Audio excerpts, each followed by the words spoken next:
গোলাঘাটৰ পৰা আহিছোঁ। আজি বছৰ প্ৰথম দিনটো জুবিন ক্ষেত্ৰত এগছি বন্তি প্ৰজ্বলনে আমি আজি অসমবাসীৰ হিয়াৰ আমঠুক এবাৰ দৰ্শন কৰিব আহিলোঁ। জীৱিত কালতো আমি তেওঁক দেখিছিলোঁ আৰু তেওঁৰ মৃত্যুৰ পিছতো তেওঁৰ প্ৰতি আমাৰ যি অনুভূতি আমাৰ চিৰ প্ৰবাহমান আমাৰ হৃদয়ত সদায় হৈ থাকিব।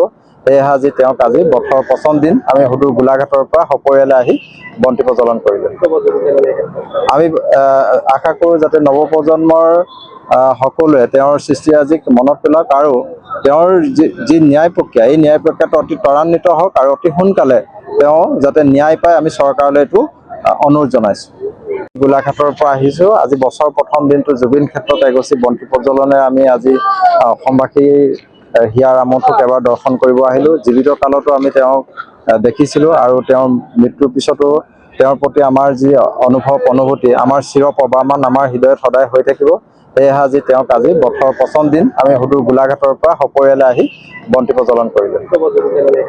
আমি আশা কৰোঁ যাতে নৱপ্ৰজন্মৰ সকলোৱে তেওঁৰ সৃষ্টিৰাজিক মনত পেলাওক আৰু তেওঁৰ যি ন্যায় প্ৰক্ৰিয়া এই ন্যায় প্ৰক্ৰিয়াটো অতি ত্বৰান্বিত হওক আৰু